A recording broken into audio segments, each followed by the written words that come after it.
کشف الدجى بجمالہ۔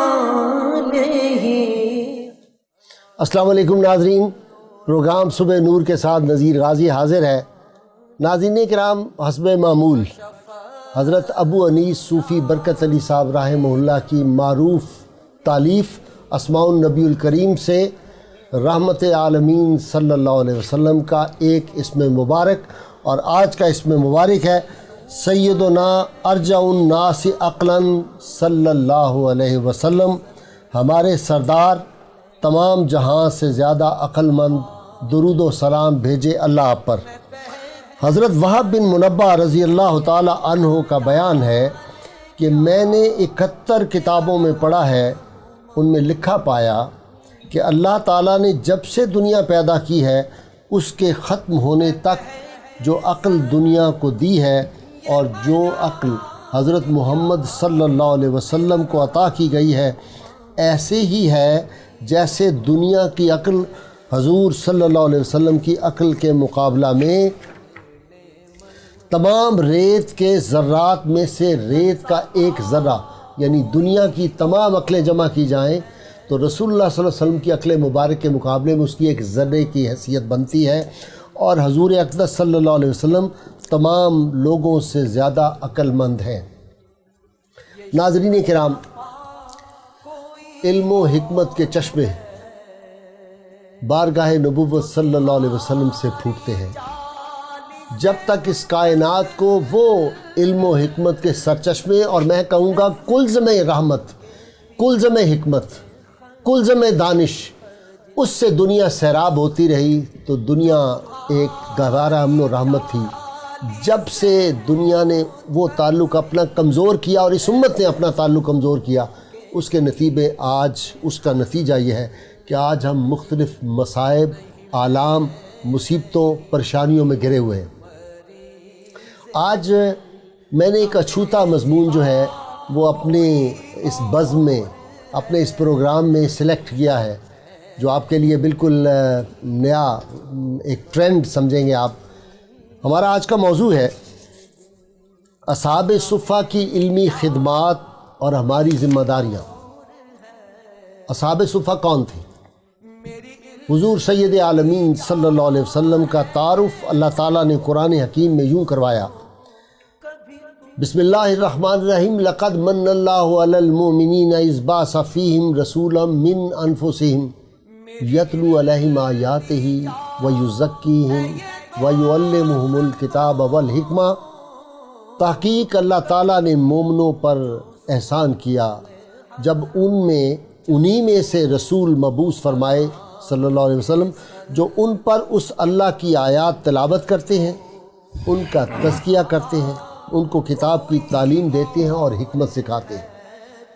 ناظرین کرام، دنیا کی ایک عظیم یونیورسٹی، دنیا میں ایک عظیم معلم کائنات، ان جیسا معلم آسمان کی آنکھ نے، ستاروں کی روشنی نے، سورج کی تمازت نے اور چاند کی روشنی نے آج تک نہیں دیکھا۔ اور اس یونیورسٹی نے جو لوگ تیار کیے وہ بھی ایسے لوگ تھے کہ ان جیسے لوگ نہ تاریخ کے اوراق کو پھر نصیب ہو سکے، نہ اس آسمان کی آنکھ کو نصیب ہو سکے۔ اور یہ کیسا ارشاد مبارک تھا، قربان ہو جائے، کہ اصحابی کالنجوم بأیہم اقتدیتم اہتدیتم۔ یہ جو میرے شاگرد ہیں نا، یہ جو میرے صحابہ ہیں، ان کی مثال ستاروں کی ہے، تم جس کی بھی اقتداء کرو گے ہدایت پا جاؤ گے۔ تو آسمان ہدایت کے یہ ستارے ہیں، یہ نجوم ہیں اصحاب صفہ اور دیگر صحابہ کرام۔ نبی کریم صلی اللہ علیہ وسلم نے ان کی کیسی تربیت فرمائی تھی، وہ کیسے ستارے تھے۔ آج اس پہ گفتگو کرنے کے لیے میں نے اپنے اسٹوڈیو میں ملک کی 2 اہم علمی شخصیات کو دعوت دی ہے۔ میری مراد پہلے پروفیسر علامہ غلام احمد صاحب ہے، پروفیسر ہمارے پروگرام کی زینت بنتے رہتے ہیں، ان کے ساتھ مشہور دانشور، کئی کتابوں کے مصنف، اور خاص طور پہ جو ان کی حال ہی میں کتاب آئی ہے پاکستان کی روحانی اساس، میری مراد پروفیسر یوسف عرفان صاحب ہیں، اور آخر میں ملک کے نامور نعت خوان جن کو آپ ہمارے پروگرام میں سنتے رہتے ہیں، اور یہ اس روایت کا امین ہے جس کو اعظم چشتی اور جو ہمارے دیگر بڑے بڑے نعت خوان اس ملک کے ہوئے ہیں وہ پڑھا کرتے تھے۔ میری مراد قاری افضال انجم صاحب ہیں جو پروگرام کے آخر میں نعت رسول مقبول صلی اللہ علیہ وسلم پیش کریں گے۔ جناب پروفیسر غلام احمد صاحب، مختصر اصحاب صفہ کا تعارف، اس یونیورسٹی کا مختصر سا تعارف۔ بسم اللہ الرحمن الرحیم۔ مولا صلی وسلم دائما ابدا علی حبیبک خیر الخلق کلہم۔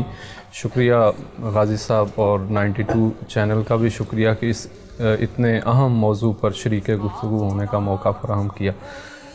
صفہ کا معنی جو ہے وہ ایسا چبوترا جس کے اوپر سائبان ہو تو اس کو کہتے ہیں، اور چونکہ حضور اکرم صلی اللہ علیہ وسلم نے جب ہجرت فرمائی تو یہ وہ علماء ربانیین کی پہلی جماعت تھی کہ سرکار دو عالم صلی اللہ علیہ وسلم کا معلم اور مربی خود اللہ تعالیٰ ہے، الرحمن علم القرآن، اور سرکار دو عالم صلی اللہ علیہ وسلم پھر ان پہلی جو علمی جماعت ہے اس کے معلم اور مربی ہیں۔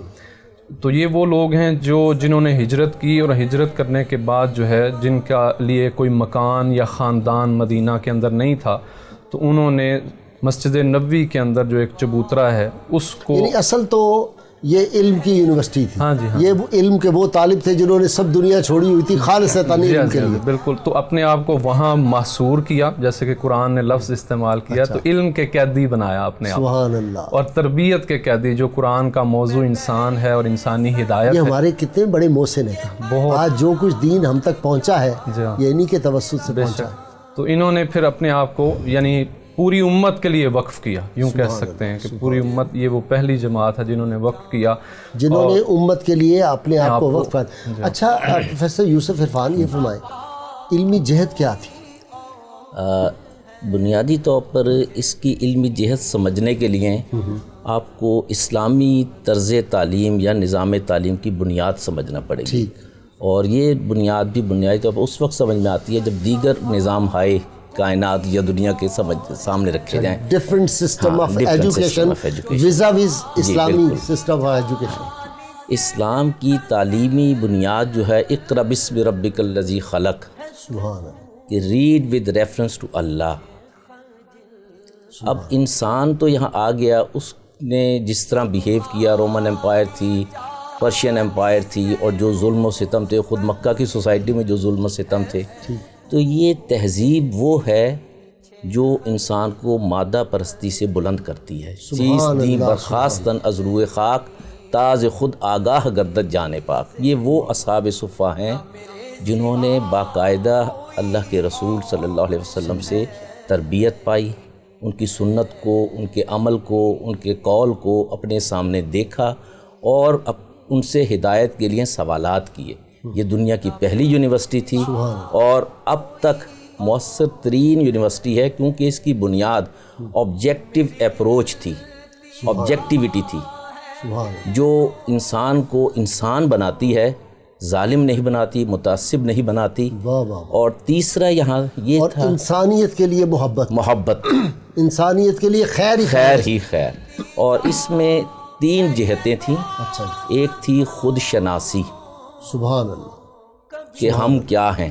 واہ واہ واہ، دوسری تھی خدا شناسی، واہ واہ واہ، کہ ہمارا خالق کون ہے۔ واہ واہ، اور تیسرا یہ تھا مقصود کائنات کیا ہے۔ یہ 3 جہتیں تھیں جس نے وہ نجوم، وہ ستارے، روشن ستارے قائم کیے، بنائے، جن کو حضور صلی اللہ علیہ وسلم نے فرمایا الصحابی کالنجوم۔ اور ان کی تعداد جو تھی بیک وقت اصحاب صفہ جو ہے یہ مسجد نبوی کے ساتھ، مگر اس سے باہر ایک چبوترا تھا جس کو سایہ بھی میسر تھا، اور یہاں تعلیم حاصل کرنے والوں کی تعداد جو تھی وہ کہیں کبھی 700 ہو جاتی تھی، گھٹتی بڑھتی رہتی، وہ گھٹتی بڑھتی، وہ 30 بھی 70 بھی ہیں، اور اس میں obviously نئے داخلے ہوتے رہتے ہیں، اور جو فارغ التحصیل ہوتے ہیں وہ مختلف علاقوں میں۔ دوسری بڑی بات یہ تھی کہ یہ تعداد جو تھی جہاں گھٹتی بڑھتی تھی وہاں یہ مسافر خانہ بھی تھا، گیسٹ ہاؤس بھی تھا، اور جس کو کچھ نہیں میسر تھا وہ یہاں آ کے طعام بھی کرتا تھا، قیام بھی کرتا تھا اور تعلیم بھی پاتا تھا. اور تعلیم کی جو بنیادی جہت ہے وہ تربیت ہے. وہ جو کچھ حاصل کرتے تھے اس پہ عمل کرتے تھے. جہاں ان کی فقر و فاقہ کا ذکر آتا ہے، غنا کا ذکر آتا ہے، وہ اختیاری ہے. سبحان اللہ. وہ یہ نہیں ہے کہ مجبوری کا ہے. واہ. کیونکہ بعد میں انہی سے تعلیم یافتہ افراد حضرت ابو ذر غفاری ہیں، حضرت ابو درداء ہیں جو قاضی یعنی سیریا میں قاضی رہے دم، جی ایسے ایسے ابو لبابہ حریرہ ہیں، بلال ابو لبابہ ہیں، بلال ارشاد کے حبشی ہیں، سردار. ہاں جی، حضرت ابو عبیدہ الجراح ہیں جو سلمان سپہ سالار رہے، فارسی، صہیب سلمان رومی. فارسی ہیں. ان کی تعلیمی جہت ہماری طرح جو آج کل ہم اپنا تعلیم نظام چلا رہے ہیں وہ ڈپارٹمنٹلائزیشن نہیں ہے. ایک شخص بیک وقت سربراہ یعنی قاضی بھی ہے، گورنر بھی ہے، حضرت اپنا ثابت جو عبوری انٹرم خلیفہ رہے ہیں معاذ حضرت بن عمر جبل رضی کا اللہ. ہاں بھی جی یہ حال ہے. ہاں اسی جی، علاقے بالکل. میں قاضی بھی گئے ہیں اور جی بالکل. باقاعدہ تو یہ وہ وہاں پہ تربیت ہے administrative. جو پروفیسر انسان مجھے کے بریک کے لیے جی. کہا جائے. ناظرین مختصر سی بریک اور پھر حاضر ہوتے ہیں. بے کمال کشف دجا بے جمال بے کمال کشف دجا بے جمال. ویلکم بیک ناظرین. کمال کی بات منیر نے کہی تھی کہ دربار مصطفیٰ میں ہر ایک چیز تھی مگر میں نے منیر توقع غلامی اٹھا لیا. رسول اللہ صلی اللہ علیہ وسلم کے دربار سے کیا کیا نہیں ملتا. اعظم چشتی نے کہہ دیا کیا کیا نہیں ملتا دو جہاں کو تیرے در سے، ایک لفظ نہیں ہے کہ تیرے لب پہ نہیں ہے. رسول اللہ صلی اللہ علیہ وسلم کی بارگاہ سے کیا کیا انعامات ہمیں ملے، کاش ہم اس کو محسوس کریں. آپ صلی اللہ علیہ وسلم نے ارشاد فرمایا اللہ اس کو خوش رکھے جس نے ہم سے ایک حدیث سنی، اس کو یاد رکھا اور لوگوں تک پہنچایا. ناظرین رسول اللہ صلی اللہ علیہ وسلم کی دعا ہے اللہ اس کو خوش رکھے. ہم چھوٹی سے چھوٹی ایک حدیث یاد کر لیا کریں، اپنے گھر میں اپنے دوستوں تک وہ پہنچا دیں. وہ جو شمع وہاں روشن ہوئی تھی مسجد نبوی کے اندر، اصحاب صفہ نے جو شمع جو مشل آگے دی تھی وہ چلتی چلتی ہمارے ہاں اب پہنچ گئی ہے، ہمارے ہاتھوں میں. اب ہم نے آنے والی نسلوں کو وہ پہنچانی ہے.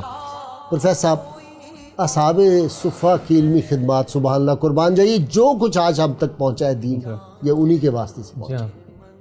غازی صاحب بنیادی طور پر علمی خدمات تو لازمی بات ہے بہت وسیع ہیں. اس میں ایک تو یہ جو صفہ یونیورسٹی تھی اس کا نصاب دینی علوم پر مشتمل تھا اور دوسرا دنیاوی علوم پر مشتمل تھا. ٹھیک. دونوں لحاظ سے یہ منبع اور مرکز یہی جماعت ہے. عبداللہ ابن مسعود رضی اللہ تعالیٰ عنہ جیسے ہیں، یہ حضرت امام اعظم ابو حنیفہ کے پردادا استاد. واہ. اور فقیہ امت. جی ہاں، 32 ہجری میں انہوں نے وصال کیا کوفہ کے اندر. تو کوفہ چونکہ ہجرت کر گئے تھے حضرت عمر فاروق رضی اللہ عنہ کے دور میں، تو 2 واسطوں کے بعد امام اعظم ان کے شاگردوں میں سے ہیں. تو عبداللہ ابن مسعود رضی اللہ عنہ فرماتے ہیں کہ میں نے قرآن کی 70 صورتیں براہ راست سرکار دو عالم صلی اللہ علیہ وسلم کے دہن مبارک سے سن کر یاد کی. تو یعنی اتنا ان کا کلوز جو ہے وہ کانٹیکٹ ہے سرکار دو عالم صلی اللہ علیہ وسلم کے ساتھ کہ وہ اہل بیت میں سے سمجھے جاتے تھے. حضور سے باہر سے آنے والا سمجھتا تھا کہ یہ حضور صلی اللہ علیہ وسلم کے گھر کے فرد ہیں. یعنی اتنا کلوز جو ہے وہ کانٹیکٹ ان کا سرکار دو عالم. ویسے تو ہر صحابی اتنا کلوز تھا. جی جی جی بے شک. حضور کی شفقتیں اور رحمتیں دامن ہونا چاہیے. جی ہاں جی وہاں سے تو کلزم بہتے ہیں. جی ہاں. باقی اسی طرح چاروں ائمہ کا کسی نہ کسی جہت سے تعلق انہی اصحاب صفہ سے جا کے علمی اعتبار سے مل جاتا ہے اور جڑ جاتا ہے. تو اس لیے ایک تو وہ اس چیز کا منبع اور ماخذ ہے علم حدیث، قرآن. اس کے بعد جو ہے زبانیں جتنی بھی، حضرت زید ابن ثابت 7 زبان. حضور صلی اللہ علیہ وسلم نے ان کو عبرانی سیکھنے کے لیے کہا. کچھ زبانیں وہ پہلے جانتے تھے، تو صرف چند ہفتوں میں انہوں نے حضور صلی اللہ علیہ وسلم کی دعا سے عبرانی پر عبور حاصل دکھ کے ساتھ بات کہنی پڑتی ہے. جی ہاں. لاہور کے 2 علماء دین کی جو باتیں مجھ تک پہنچی، اور ایک کی میں نے ٹیپ بھی سنی، انہوں نے کہا جو انگریزی پڑھتے ہیں نعوذ باللہ وہ تو کافر ہیں. استغفر اللہ العظیم. جہالت کی انتہا ہے. یہ کیا تصور ہے. اور آپ نے سیدنا زید کا بتا دیا کہ 7 زبان تھے. جی جی جی بالکل. اور اس کے علاوہ بھی عبداللہ ابن زبیر وہ بھی کئی زبانیں جانتے تھے. تو یہ اس کا مطلب کہ لغت، ادب، طب، حیات، ہندسہ، ریاضی، یہ ساری چیزیں اس کے اندر شامل ہیں. پھر اس کے بعد فنون ہیں، جو کھیلیں ہیں، فنون ہیں، وہ ان کی تعلیمی نصاب کا جو ہے وہ حصہ ہے. نیزہ ہے، تیر ہے، اپنا تلوار ہے، وہ سارے فن، گھڑ سواری ہے. بالکل فرماتے ہیں کہ یہ علم حاصل کرتے رہتے اور جو ہی غزوہ یا سریہ کا اعلان ہوتا تو تلوار اٹھا کے ساتھ چل پڑتے. آج کی طرح کے طالب علم نہیں تھے. واہ واہ، کہ ایک ہی کام جانتے ہیں. ہاں نہیں ہمہ جہت جو ہے ان کی شخصیت. دوسرا ان کا جو ہے وہ انہوں نے فقر غیور سکھایا ہے امت کو، کہ وہ فقر اختیاری اور فقر غیور اور خودی جو ہے وہ کیا چیز ہوتی ہے. قرآن کا لا یسألون الناس الہافا ہیں، مطلب کہ اختیار فقر خود کیا ہوا ہے اور لوگوں سے لپٹ کر سوال نہیں کرتے. واہ واہ، وہ بھوکے رہے، ہاں جی ہاں، بے ہوش ہو جاتے تھے، گر جاتے تھے، اور بعض لوگ جن کو نہیں تعارف ہوتا تھا وہ کہتے ہیں شاید یہ دیوانے ہیں، یہ دیوانے ہو گئے ہیں، کہ وہ تو بھوک سے گرتے تھے. یعنی اصل تو جی نفس کی جو کچلنا ہے نا، وہ جیسا انہوں نے کچلا کوئی اور نہیں. پروفیسر صاحب جی ایک تعلیم ہے ویسٹرن نظام تعلیم، جی جی، اور ایک ہے جو صفا اکیڈمی سے شروع ہوا. صفا یونیورسٹی میں کہنا چاہیے، اکیڈمی اس نام کی کہیں کھل گئی ہے. صفا یونیورسٹی میرا خیال دنیا کی پہلی یونیورسٹی، دنیا کی پہلی ٹاپ کی یونیورسٹی. ویسے تو تمام انبیاء جو تھے انہوں نے اپنے اپنے مطابق کالج بھی بنائے، یونیورسٹیاں بھی بنائی. میں جن معنوں میں کہہ رہا ہوں آپ انڈرسٹینڈ کریں. بالکل صحیح. لیکن ایک باقاعدہ جو یونیورسٹی ہے وہ یہ تھی، وہ اس میں جس کے نتائج آج پوری دنیا میں جو علم جہاں جہاں نظر آ رہا ہے، روشنی ہے. دنیا بھی جتنے بھی علوم میں کہتا ہوں دینی علوم سے ہٹ کے، وہ بھی وہیں کا فیضان. کوئی شک نہیں. جی فرق دونوں اس میں بیسیکلی یہ جو بات ہے کہ علم جو ہے وہ عمل کا حصہ بنے، یہی تربیت ہے. ٹھیک. اور عمل کا حصہ اس وقت بنتا ہے جب آپ کا تزکیہ نفس ہوتا ہے. سبحان اللہ. تزکیہ نفس وہ ہے کہ جو گورنر بن رہے ہیں، جو قاضی بن رہے ہیں، وہ فقر اختیار کر کے، بھوک کو محسوس کر کے آئندہ کی زندگی بھی ویسے ہی گزارتے ہیں، اور ایک آبجیکٹیو اپروچ دیتے ہیں، انڈکٹیو. جو ہماری ویسٹرن ایجوکیشن کا جو میتھڈ ہے اس میں انڈکٹیو سسٹم ہے کہ آپ ان بائسڈ ہو کے، غیر جانبدار ہو کے چیزوں کو دیکھیں. مگر یہ غیر جانبداری جو اسلام میں ہے یہ یہیں پر ختم نہیں ہوتی، یہ اللہ رسول سے جوڑتی بھی ہے. اور اس جوڑنے کے عمل کی وجہ سے وہ فرق اتنا واضح ہے کہ مثلاً 60s میں ایک کتاب چھپی تعلیم کے حوالے سے، ہیومن ڈیسٹنی. اس کا رائٹر لی کام دوئے. اچھا. یہ کہتا ہے کہ ہمارا ایجوکیشنل سسٹم جو ہے اس میں گائیٹر نے بھی ہاں جی گائیٹر نے بھی لکھی ہے، اور بھی ہاں جی بالکل. یہ رائٹرز ان لوگوں نے اس المیہ کا اظہار کیا ہے کہ ہمارا تعلیمی نظام انسان نہیں پیدا کر رہا، تربیت سے آری ہے. اور اگر ہم لٹریچر پہ بھی نظر ڈالیں تو ویسٹ لینڈ کیا چیز ہے، یہ اپنا ٹی ایس ایلیٹ کی، کہ یہ معاشرہ بنجر ہو گیا ہے. اور اس بنجر کی اس سے پہلے حضرت علامہ جو خود مغربی تعلیم کے پروردہ تھے اور مغربی علم و دانش کو اس طرح جانتے تھے کہ خود یورپ کے لوگ یعنی رشک بھی کرتے ہیں، حسد بھی کرتے ہیں. اور انہوں نے جب مغربی تعلیم کا نچوڑ دیکھا تو یہ دیکھا کہ یہ میٹیریل ایتھیزم ہے، یہ خدا سے دور کرتا ہے، دنیا کے قریب کرتا ہے. اور دنیا کے قریب اگر آدمی ہو جائے تو بیسیکلی تو انسان جانور ہے. اور قرآن میں بھی یہی کہا گیا ہے کہ ہم نے دو پایا بائی پیڈ اینیمل پیدا کیے ہیں. انسان چار پائے ہیں اور کچھ پیٹ کے بل چلتا لا بطری ویمشی الی اربع ویمشی الی رجلین. تو اس یعنی میٹیریلزم سے بلند کرنے کا نام اصحاب صفہ ہے، اسلام ہے. سبحان اللہ. چیز دی وہی شعر ہے. اور یہ وہ جب کہتا ہے کہ کر سکا مجھے جلوہ دانش فرنگ، سرما ہے میری آنکھ کا خاک مدینہ و نجف. علامہ وہ خاک مدینہ و نجف بناتے. اور تعلیم ہی وہ چیز ہے جو معاشروں کو جنم دیتی ہے، معاشروں کو مضبوط کرتی ہے. اور تعلیم کی جہت ایک ہونا چاہیے. ٹھیک. اور تعلیم یہ لوگ بہت ساری زبانیں جانتے تھے اصحاب صفہ کے، نہ صرف زبانیں جانتے تھے، ادیان بھی جانتے تھے. کوئی مجوسیت کا ماہر تھا، کوئی نصرانیت کا ماہر تھا، کوئی یہودیت کا ماہر تھا. خود حضور صلی اللہ علیہ وسلم نے بھی فرمایا کہ یہ علم حاصل کریں. جو پروفیسر سائنسی علوم تھے ان میں بھی تو ان کا بڑا تھا نا کہ نبی کریم صلی اللہ علیہ وسلم وہ صحابہ باز بھیجے کہ جا کے شام میں تم وہ ٹریننگ لے کے آؤ, یہ دبابہ جو بنایا تھا تو یہ بیسک کانسیپٹ وہاں سے صحابہ لے کے آئے تھے. وہ منڈین نالج کا کہتے ہیں, منجنیق کا بھی, اور خود بنائی. ایسے کمال نہیں کہ رسول اللہ صلی اللہ علیہ وسلم صرف صحابہ دیکھ کے آئے ہیں, دیکھ کے آ کے انہوں نے وہ نقشہ سارا ڈرا کر. جب تربیت ہوتی ہے, تزکیہ نفس ہوتا ہے, تو وہ آنکھیں عام آنکھوں سے زیادہ دیکھتی ہیں, وہ دل عام لوگوں سے زیادہ محسوس کرتے ہیں, وہ زبان عام لوگوں سے زیادہ تاثیر رکھتی ہے. اور یہ ادیان کمپیریٹیو ریلیجن ہو گیا, دیگر چیزیں ہو گئیں, یہ سب پڑھائی جاتی تھیں, مگر اس کے باوجود زبان ایک تھی, نصاب ایک تھا, اور ڈائمنشن ایک تھی کہ منزل مقصود کیا ہے. کوئی وی آئی پی کلچر نہیں تھا, کوئی وی آئی پی کلچر, اس میں صلی اللہ علیہ وسلم اعلیٰ کالج نہیں تھا اور ادنا کالج نہیں تھا. آپ کو حیرانی ہوگی کہ اصحاب صفہ کا وہ مقام ہے کہ کئی آیات ان کے تناظر میں اتری ہیں. سبحان, ان کی شان میں اتری ہیں. ایک جگہ ایک سورۃ الانعام میں ہے کہ حضور صلی اللہ علیہ وسلم اصحاب صفہ کے ساتھ بیٹھے ہیں, تو دو نک چڑے کہہ لیجئے یا جو بھی, ایسا لفظ تو ہم نہیں, جنہیں اپنے دنیاوی جاہ و جلال کا احساس تھا کہ ہم اور غلاموں کے ساتھ بیٹھ جائیں, فقروں کے ساتھ بیٹھ جائیں, تو حضور صلی اللہ علیہ وسلم نے ان کی بھی دلجوئی کرنا چاہیے. جی بالکل, حکمت دین کے تحت. تو اس وقت ہدایت نازل ہوئی کہ کیا وہ لوگ جو ہمارے لیے سب کچھ چھوڑ چکے ہیں, ترک عالم اختیار کوئے دوست, ان کا کوئی مقابلہ ہو سکتا ہے؟ ان کا مقابلہ کوئی نہیں. یہ سرمایہ دار کوئی حیثیت نہیں رکھتے. سبحان اللہ. ناظرین, مختصر سی بریک. آپ دیکھ رہے ہیں کہ گفتگو کتنی دلچسپ ہے, اور سچی بات ہے, مجھے تو ایسے لگ رہا ہے کہ ہم خیال اور تصور میں اسی یونیورسٹی کے آس پاس ہیں. میں تو باب جبریل کے آس پاس اپنے آپ کو پا رہا ہوں, اور لگتا ہے کہ یوسف عرفان اور پروفیسر غلام محمد وہیں بیٹھے ہوئے گفتگو کر رہے ہیں. اور آج جب نعت آپ سنیں گے تو پھر آپ دیکھیں گے باب جبریل کے پاس پہنچا دے گا آپ کو افضال انشاءاللہ.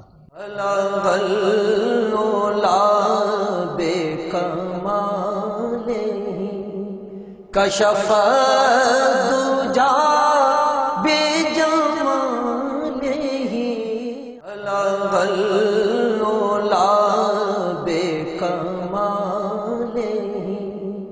کشف دجا بجمالہ. ویلکم بیک ناظرین. پروفیسر غلام محمد صاحب, آپ کو یاد ہوگا وہ امام محمد رضا رحمۃ اللہ علیہ کا بڑا مشہور شعر ہے, وہ سیدنا ابو ہریرہ رضی اللہ تعالیٰ بھوک سے نڈھال تھے, چلا نہیں جا رہا تھا, نبی کریم صلی اللہ علیہ وسلم ان کو گھر لے گئے, وہاں دودھ کا پیالہ تھا, ان کو اتنی دیر میں اور صحابہ آ گئے تو 70 تعداد ہو گئی, سب نے دودھ پیا. آخر میں ابو ہریرہ رضی اللہ تعالیٰ نے پیا, نبی کریم صلی اللہ علیہ وسلم اور پیو, کہا کہ بس یا رسول اللہ اب تو کوئی جگہ خالی نہیں, بھر کے ہے سارا. اور پھر نبی کریم صلی اللہ علیہ وسلم خود وہ تناول فرمایا. ایک تو یہ بات غور طلب ہے کہ سب سے آخر میں خود دودھ پیا اس پیالے میں سے, کائنات کی سب سے عظیم ہستی. اور وہ جو انہوں نے شعر پھر امام محمد رضا نے کہا کہ کیوں جناب ابو ہریرہ کیسا تھا وہ جام شیر جس سے 70 صاحبوں کا دودھ سے منہ بھر گیا. یہ جو انکساری اور عجز ہے, ہمارے ہاں تو جہیں 20 40 100 کتاب پڑھ لی وہ علامہ بن گئے, شیخ الاسلام بن گئے, شیخ القرآن بن گئے, القابات لوگ لگا لیتے ہیں, اور ایک رونت علمی چلتے ہوئے یوں کر کے گردن چلنا ہے. یہ انکساری جو تھی اس کو ہم کیسے رواج دے سکتے ہیں؟ اور اس کی کیا تزکیہ نفس تھا ان کا, یہ تزکیہ جو رسول اللہ صلی اللہ علیہ وسلم نے کروایا, اور آج ہم کیسے وہ مزکی والا کون کردار ادا کریں گے؟ بنیادی طور پر چونکہ ان کا تو نصب العین پر سارا فوکس جو تھا, ارتکاز تھا, وہ نصب العین کے اوپر تھا. یہی اصل چیز ہے, بنیاد ہے, اور وہ رضائے الہی ہے انفرادی سطح پر. تو مولانا روم رحمۃ اللہ علیہ نے جیسے فرمایا, علم را برتن زنے مارے بود, علم اگر تن کے اوپر ہی رہ جائے وارد ہو تو وہ سانپ بن جاتا. وہ علم را بر من زنے یارے بود, اور وہ علم اگر اندر اتر جائے دل کے اندر تو پھر وہ دوست اور یار بن جاتا ہے, دنیا اور آخرت دونوں کے اندر. تو قرآن نے جو نظام تربیت بتایا اس میں یزکیکم پہلے ہے, ویعلمہم الکتاب بعد کے اندر ہے. تو یوں سمجھیں کہ اسلامی نظام تعلیم کے اندر تربیت پہلے ہے, تعلیم بعد کے اندر ہے. سائڈ بائی سائڈ تو چلیں گے, لیکن تربیت جو ہے ترجیح کے اندر پہلے ہے. کہ جب تک تربیت نہ Priority ہو، اس کی ہے ہاں جی پہلے. پرائرٹی اس کی ہے، تو تعلیم فائدہ نہیں دے گی. اچھا وہ پھر حدیث پاک اس میں کمال ہے کہ جو فرمایا کہ دنیا کے لیے جو علم حاصل کرے ہاں جی ہاں اس کی تو مذمت کی گئی. بالکل جی دنیا کے لیے جی ہاں. تو اس لیے پھر اصل اخلاص فی نیت اور اخلاص فی العمل، یہ دو بنیادی چیزیں. پہلے نیت خالص ہونی چاہیے، پھر عمل خالص ہونا چاہیے. اس پر جو علم کی بنیاد رکھی جائے گی اور عمارت تعمیر ہوگی وہ خالص ہوگی. تو اس پر کیسے عبداللہ ابن مسعود رضی اللہ عنہ کا یہ مجھے واقعہ یاد آ گیا.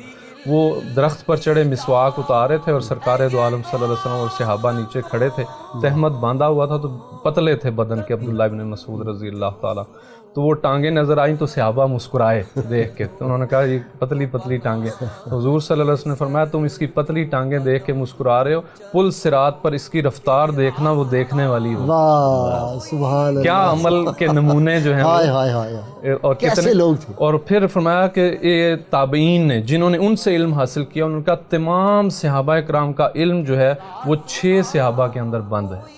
ان میں سے ایک عبداللہ ابن مسعود رضی اللہ تعالیٰ عنہ. دیکھیں جی سیدنا ابو ہریرہ 5300 میرے خیال 74 یا 76 حدیث تو ایک آدمی سے آدمی کی مرنی ہے. اچھا پروفیسر یہ فرمائیں کہ ایک ایک صحابی جو ہے علم کا سمندر ہے، کوئی شک نہیں، کوئی شک نہیں اس میں. اور آج کل تو اس کی علم کی اتنی ڈویژنز ہو چکی ہیں، اتنے شعبے بن گئے ہیں، اتنے کہ ہم عالم بنے ہوئے ہیں. وہ تو اتنے بڑے عالم تھے. مجھے بتائیں اس دور کو، رسول اللہ صلی اللہ علیہ وسلم کا دور تو واپس نہیں آ سکتا یقیناً، لیکن وہ روشنی لے کے ہم دنیا میں پھر کیسے مقام، کیونکہ آپ کی کمپیریٹیو اسٹڈی بہت ہے ویسٹ کی بھی، اس لیے میں آپ سے پوچھ رہا ہوں کیسے ہو. ہاں یہ جو ہے اصحاب صفہ کا بنیادی نقطہ جو ہے، ہاں قطع کلامی پھر کر رہا ہوں آپ کی، مگر وہ علم کے موتی کتابیں اپنے آبا کی، وہ کیسے کریں؟ اس کا طریقہ کار یہ ہے کہ قرآن و سنت پہ مبنی، جیسے یعلمہم الکتاب والحکمہ ویزکیہم، کہ ان 3 چیزوں کو سامنے رکھ کر نصاب مرتب کیا جائے. جو تعلیم کو تجارت نہ بنایا جائے، تعلیم کو نہ تجارت بنایا جائے، نہ روزی، یعنی یہ جس طرح صرف صحت روزی کو کے بھی. لیے. لیکن آج کل تو سب سے بڑی بزنس لوگ کہتے ہیں جو بزنس میں ہیں کہ سب سے بیسٹ بزنس جو ہے وہ ایجوکیشن ہے. جو لوگ آئے تھے چند سال پہلے وہ اربوں پتی نہیں کھربوں پتی اربوں پتی ہو گئے. اس چیز کو منع فرمایا ہے. اچھا. اور دوسرا یہ ہے کہ یہ صفہ یونیورسٹی دنیا کی واحد یونیورسٹی ہے جس کا ہر طالب علم روشن ستارہ ہے، اور کوئی فیس نہیں، کوئی فیس نہیں یعنی ہے. فیس بھی یونیورسٹی کی طرف سے اور دی جاتی یہاں ہے. تک کہ تھا کہ وہ اصحاب جن کا کوئی عزیز نہیں ہے، جن کا کوئی رشتہ دار نہیں ہے، وہ یہاں ٹھہرتے تھے. اور جو صاحب مال تھے وہ شام کو مہمان بانٹ لیے جاتے تھے، اور کوئی 4 لے گیا، کوئی 10 لے گیا، کوئی 2 لے گیا. اور برکت کا زندگی میں یہ عالم تھا کہ ایک بار 3 مہمان حضرت ابوبکر صدیق رضی اللہ عنہ اپنے ساتھ لے گئے، اور جب لے کے گئے تو انہیں گھر پہنچایا. اس کے بعد حضور صلی اللہ علیہ وسلم کے پاس آئے تو یہیں اتنا وقت لگ گیا کہ کھانا بھی کھایا اور لیٹ گھر گئے. تو گھر جب پہنچے تو پتہ لگا کہ انہوں نے کھانا نہیں کھایا. انہوں نے کہا جی حضرت ابوبکر صدیق رضی اللہ عنہ کے ساتھ کھائیں گے. اور وہ کھانا جو تھا وہ تھوڑا تھا، جیسے ابھی آپ نے دودھ کا قصہ سنا. یہ برکتیں ہیں، وہ رحمتیں ہیں کہ اللہ ہر دم ہمارے ساتھ ہے. کیونکہ وہ اگر تب ہے جب علم اللہ کے لیے حاصل کیا جائے، حاصل کیا جائے، خیر کے لیے، مخلوق کی خدمت کے لیے. جب ٹکے کمانے کے لیے حاصل کیا جائے گا تو اس کا یہ ہے کہ آپ تعلیم حاصل کر کے ڈگریاں لے کے، جیسے ہمارے موجودہ دور میں ہے، ہم در در پھرتے ہیں اور ہمیں 5000 کی جاب ملتی ہے یا 2000 کی ملتی ہے یا 10000 کی. MBA کی جاب کتنے کی ہے؟ 5000 سے شروع کر رہے ہیں. اور جتنا ہم تعلیم پہ خرچ کرتے ہیں ساری عمر وہ بچے کما بھی نہیں سکتے. ایک ڈاکٹر اگر 50 لاکھ روپیہ خرچ کر کے 60 لاکھ 70 لاکھ روپیہ خرچ کر کے آتا ہے، 50,000 کی اسے نوکری ملتی ہے، وہ کیا ریسرچ کرے گا، کیا خدمت کرے گا؟ یہ سب چیزیں جو ہیں یہ اسی یونیورسٹی میں سکھائی جاتی تھی. یہ نہیں تھا کہ یہ شعبہ یہ ہے، جیسے حضرت علامہ کے پاس ایک ویانا سے ڈاکٹر آئے کہ یہ نیزل ایکسپرٹ ہیں. اچھا. تو حضرت علامہ نے شرارتاً کہا کہ آپ رائٹ نیزل کے ہیں ناک کے دائنے کے یا بائنے کیونکہ دوسرا دہنا تو آپ کے علم میں نہیں ہے. علامہ سے مراد آپ کی علامہ اقبال. چونکہ آپ ہمیشہ حضرت علامہ کہتے ہیں تو ناظرین کے لیے میں کہہ رہا ہوں کہ علامہ اقبال سے مراد. محترم سے یہی بار بار سنا تھا. تو یہ چیز ہے, یہ کمپریہنسو ایجوکیشن ہے اور اس کی پریکٹیکل ڈائمینشن ہے اور یہ وقت کی ضرورت کے مطابق ہے. ہمارا اسلامی نظام, موجودہ عالم اسلام میں کوئی بھی نظام ایسا نہیں ہے جو ہماری ضرورتوں کے تحت بنایا گیا ہو. ہمیں عالمی برادری بہت ضروری ہوتی ہے, مگر قومی غیرت اور قومی ضرورت بھی بہت ضروری ہے. وہ خاص ہے, ہماری ملی خاص ہے ترکیب میں قوم رسول ہاشمی. پروفیسر صاحب کیسی بات, کس نوعیت پہ پہنچی. علامہ اقبال نے ایک دفعہ فرمایا تھا نیاز الدین کے نام خط میں کہ میرا ایمان اور یقین ہے کہ حضور سید عالمین صلی اللہ علیہ وسلم آج بھی اپنے امتیوں کو اسی طرح فیض یاب فرما سکتے ہیں جس طرح 14 صدیاں پہلے فیض یاب فرماتے. وہ تعلیم کیسے ہم کریں کہ بمصطفیٰ بے رساں خیش راہ کے دی ہماؤست اگر بہو نہ رسیدی تمام بول حبیز.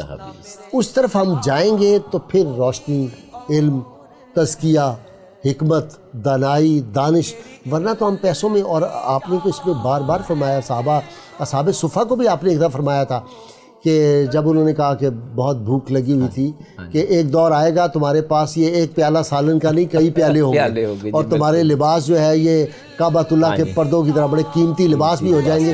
لیکن اس مال و دولت کی فراوانی سے ڈر یہ ہے کہ تم میں حسد, بغض, لڑائی, قتل, مقدمے بازی, یہ تمام جو مصائب ہیں یہ اس وجہ سے آئے مادیت گزیدہ ہم ہو گئے.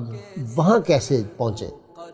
اس کے لیے تو لازمی بات ہے کہ اپنے مقاصد کو جو ہے وہ تبدیل کرنا پڑے گا. جیسے پروفیسر صاحب نے کہا کہ اقرأ بسم ربک, تعلیم پڑھنے کو رب سے جوڑا جائے. تو وہ جتنی بھی یعنی سائنس کو مسلمان کیا جائے تو وہ آگ جلاتی ہے. سائنس تو ہے ہی مسلمان نہیں ہے مسلمان, لیکن آگ جلاتی ہے. تو اگر اس جملے کو یوں کر دیا جائے کہ اللہ نے آگ میں جلانے کی خاصیت رکھی ہے تو مسلمان ہو گئی. سبحان اللہ, سبحان. تو تعلیم کو جب تک ہم اپنے نصاب کو اللہ تعالیٰ کی ذات سے, آخرت سے, مثلا آج کے نظام تعلیم کا زیادہ تعلق معاش سے ہے جبکہ اصحاب صفا کے نظام کا تعلق معاد سے ہے. واہ. تو معاد سے مراد ناظرین کے لیے, ہاں جی, آخرت ہے. یعنی آخرت کو ترجیح دی گئی ہے اور اس کو سامنے رکھا گیا ہے. تو جب تک ہم اللہ تعالیٰ کی ذات, آخرت, ان چیزوں کو مقاصد چاہے لکھے ہوئے موجود ہیں مجھے پتہ ہے, تو وہ تو مقاصد تو نہیں اسے ڈائیورٹ نہیں کیے, اس کو تو قرآن و سنت سامنے رکھ کے لکھ دیا گیا. لیکن جیسے ہمارا آئین لکھ دیا گیا تو جب تک ہم اس کو پریکٹس نہیں کریں گے, جیسے امام شافعی نے فرمایا کہ میں نے اپنے استاد وکی سے کہا شکوت الی وکی ان سوء حفظی, کہ میرا حفظ کمزور ہے. اوصانی ان ترک المعاصی, تو انہوں نے مجھے کہا کہ گناہ چھوڑ دو, گناہ چھوڑ دو, لأن العلم نور, کیونکہ علم نور ہے. والنور لا یؤتی لعاصی, اور یہ نور عاصیوں کو نہیں دیا جاتا, گناہ گاروں کو نہیں دیا جاتا. یہ اندھیرے میں نہیں جا سکتا, یہ روشنی ہے. ناظرین مختصر سی بریک اور پھر حاضر ہوتے ہیں.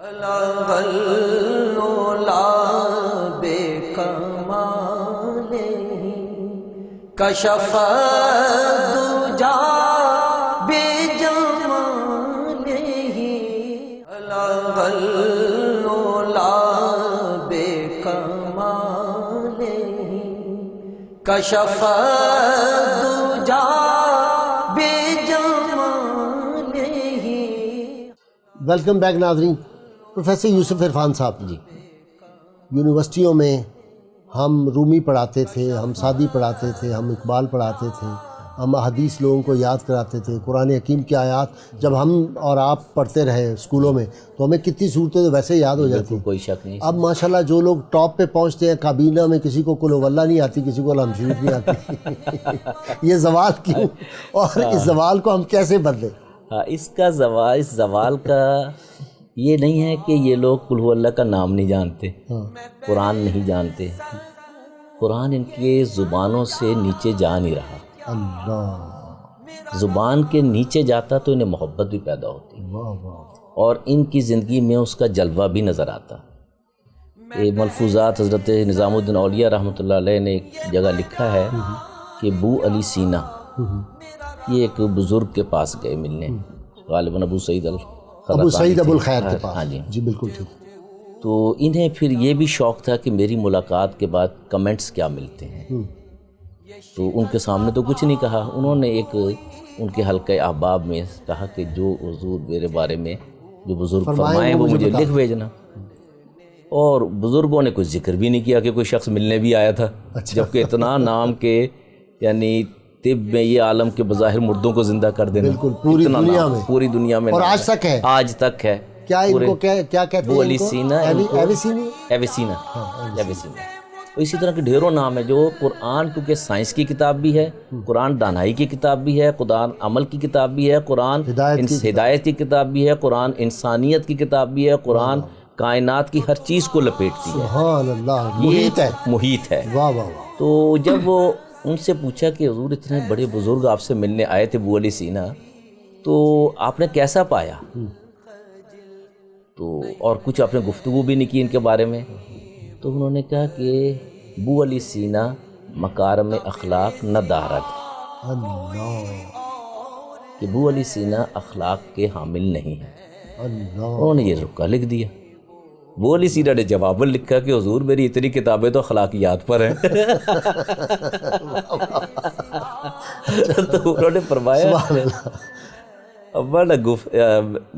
یہ کہ میں نے یہ نہیں کہا کہ آپ اخلاق نہیں جانتے. ابو علی سینا اخلاق داند ولیکن اخلاق نہ دارد, جانتے ہیں رکھتے نہیں اخلاق. اللہ, یہ جو فرق ہے کہ جو آپ پڑھیں بے معنی چیزیں جو ہیں, لا یعنی چیزیں جو ہیں, وہ انسان کو گمراہ کرتی ہیں. جس کا بھی اظہار کیا تھا پروفیسر صاحب نے کہ بھئی علم حافظہ کمزور ہو گیا. حافظہ اگر پہلے ہی irrelevant چیزوں سے بھر لیا تو ریلیونٹ چیزیں کیسے آئیں گی؟ پیالہ بھرا ہوا لے کر جائیں گے تعلیم حاصل کرنے تو کچھ حاصل نہیں ہوگا. آپ کو چشمے اتارنے پڑیں گے. وہ چشمے کسی کی عقیدت کے ہیں, وہ چشمے کسی قبیلے کے ہیں, وہ چشمے کسی مغرب کے ملک کے ہیں, وہ چشمے کسی غیر اسلام برس ان کے ہیں. یہ چشمے اتریں گے تو حضور صلی اللہ علیہ وسلم نظر آئیں گے. کی محمد سے وفا تو نے تو ہم تیرے ہیں, یہ جہاں چیز ہے کیا لوح و قلم تیرے. لہٰذا آج بھی وہ دور آ سکتا ہے. تزکیہ نفس اسی لیے تعلیم کا حصہ ہے. قد افلح من زکاہا. آپ نے دل آئینہ بنا لیا تو پھر اس میں سب چیزیں آ جاتی ہیں. اول بروب خانہ دیگر میں ہما طلب, آئینہ شو جمال پری تل عطا طلب. اگر آپ نے مہمان کسی کو رکھنا ہے, حضور صلی اللہ علیہ وسلم کو آپ مہمان بنا رہے ہیں تعلیم کے ذریعے, تو ان کے اہتمام میں گھر کی صفائی بھی کی ہے, دل کا آئینہ بھی صاف کیا ہے. سبحان اللہ. اس میں نفرتوں اور عداوتوں اور قبیلوں اور زبانوں کے آپ نے رنگ و نسل بت پال رکھے ہیں. شیخ ما از برہمن کافر ترست, زاں کے اورا سومنات اندر سرست. ہمارا بگاڑ آج بھی پاکستان کے اندر تعلیمی تضاد کی وجہ سے. ایک طبقہ کچھ اور تعلیم پا رہا ہے, دوسرا طبقہ کچھ اور تعلیم پا رہا ہے, اور اکثر تو اب تعلیم اتنی مہنگی ہو گئی ہے کہ مثلا ہم جیسے پروفیسر اپنے بچوں کو تعلیم نہیں دلوا سکتے. سرمایہ داروں کا کھیل بن گیا. آپ کے ذہن میں حدیث ہوگی, نبی کریم صلی اللہ علیہ وسلم نے 2 بازاروں کے نام لیے تھے, ایک بازار کا اور دوسرے کا عقیق, اور کہا کہ وہاں تو بڑے اعلیٰ قسم کی اونٹنیاں ملتی تھی نا, بڑی فربا, کہ تم میں سے کسی کو اونٹنیاں مل جائیں تو اس کو کیسا لگے. تو صحابہ نے خوشی کا اظہار کیا, یہ صحابہ صفحہ سے بات ہو رہی تھی. تو آپ نے کہا کہ اس سے بہتر تر یہ ہے کہ تم 2 آیتیں قرآن کی خود یاد کرو یا کسی دوسرے تک پہنچاؤ, تو وہ 2 اونٹوں سے بہتر ہے. اگر 3 آیتیں ہوں تو وہ 3 اونٹوں سے بہتر ہے. 4 ہو غرض, یعنی اگر 100 آیت آپ نے یاد کر لی اور لوگوں تک پہنچا دی تو 100 اونٹوں سے بہتر ہے. یعنی ایک کانسیپٹ دیا کہ مادیت جو ہے, یہ مال و دولت جو اکٹھی کر رہی ہے تو ساری بیکار ہے. اب جس گھر میں جس بچے کی تربیت اچھی نہیں ہوئی, وہاں اربوں روپیہ بھی اکٹھا کر لیا, تو وہ جب باپ قبر میں جائے گا تو عذاب ہی سہنا ہے اس کو. بالکل. یہ کانسیپٹ جو ہے یہ کیسے داخل کیا جائے؟ ان میں کوئی کمپلیکس نہیں تھا, کپڑے پھٹے ہوئے ہیں, کوئی کمپلیکس نہیں. وہی نا اصل چیز تو مقاصد ہیں انسانی زندگی کے, تو اس لیے ان کا جو بنیادی نصاب ہے وہ تو قرآن ہی ہے. لہٰذا ایک پیغام یہ بھی ہے ہمارے نظام تعلیم کے لیے کہ ہم قرآن کو بطور لازمی نصاب کے تجوید و قرات, پھر اس کا ترجمہ, پھر اس کا تفسیر اور صحابہ صفحہ کی زندگی, اس کو پورا نیچے سے لے کر ایم اے تک اس کو ہم تقسیم کر دیں. تاریخ بھی پڑھائیں, اصحاب بالکل، صفا کی۔ تاریخ بنیادی چیز ہے۔ تاریخ بھی پڑھائیں۔ تعلیم کا اور پھر حضور صلی اللہ علیہ وسلم نے یہ بھی فرمایا کہ یہ جو آپ نے کہا وہ کانسیپٹ دیا، اور ساتھ ایک دوسری حدیث میں فرمایا کہ جو 2 آیات روزانہ سیکھتا ہے یا سکھاتا ہے تو یہ 100 رکعت نماز نفل پڑھنے سے بہتر ہے۔ 100 رکعت نماز پڑھنے سے یہ افضل ہے۔ دو آیات کوئی مبارک، اور ایک اگر باب، اس کو میں مکمل، تو ایک باب اگر اس نے قرآن کا یعنی رکوع جس کو ہم کہتے ہیں، چیپٹر انگلش کے اندر کہتے ہیں، وہ سیکھا تو وہ 1000 رکعت نماز نفل پڑھنے سے بہتر ہے۔ تو اب اس میں کتنی محنت علم لگتی کی ہے، اہمیت، علم کی اہمیت اس میں کتنی ہے۔ قاری افضال انجم صاحب نعت رسول مقبول صلی اللہ علیہ وسلم۔ خوش بخت جنہیں سید ابرار ملیں گے، سبحان اللہ سبحان اللہ۔ خوش بخت جنہیں سید ابرار ملیں گے، وہ عید کا دن ہوگا جو سرکار ملیں گے، وہ عید کا دن ہوگا جو سرکار ملیں گے، کملی میں چھپا لیں گے میرے آقا حشر میں، کملی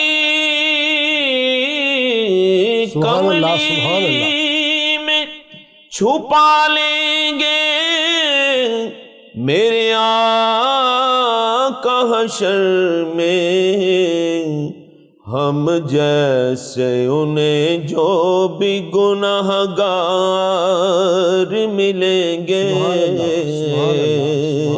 ہم جیسے انہیں جو بھی گناہ گار ملیں گے، وہ عید کا دن ہوگا جو سرکار ملیں گے،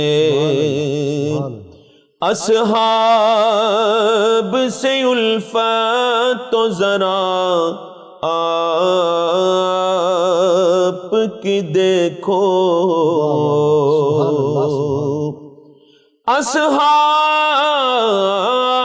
اصحاب سے الفت تو ذرا آپ کی دیکھو، بو بکر و عمر پہلو میں 2 یار ملیں گے، بو بکر و عمر پہلو میں 2 یار ملیں گے، وہ عید کا دن ہوگا جو سرکار ملیں گے، یہ سوچ کے سوتا ہوں تصور میں نبی کے، یہ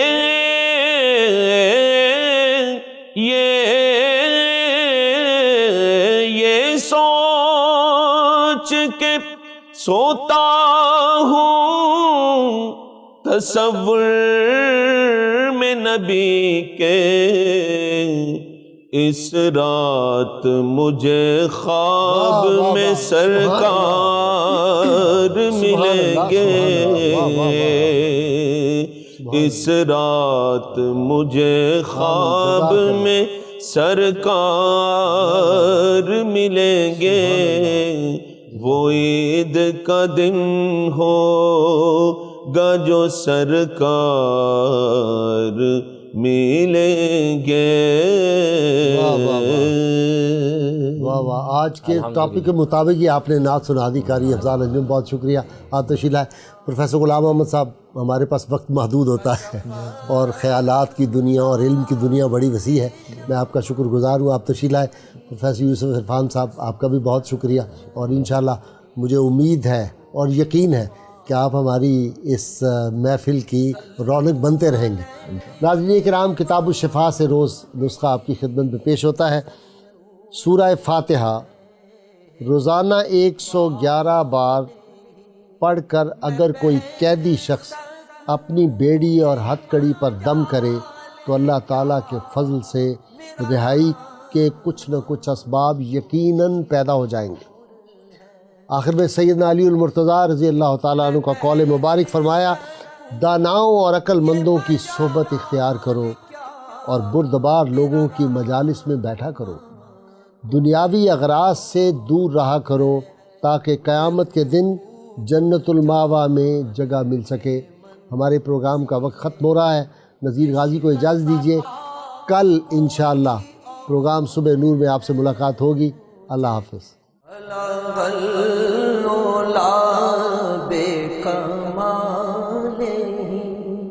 کشف الدجى بجماله حسن جميع خصاله صلوا عليه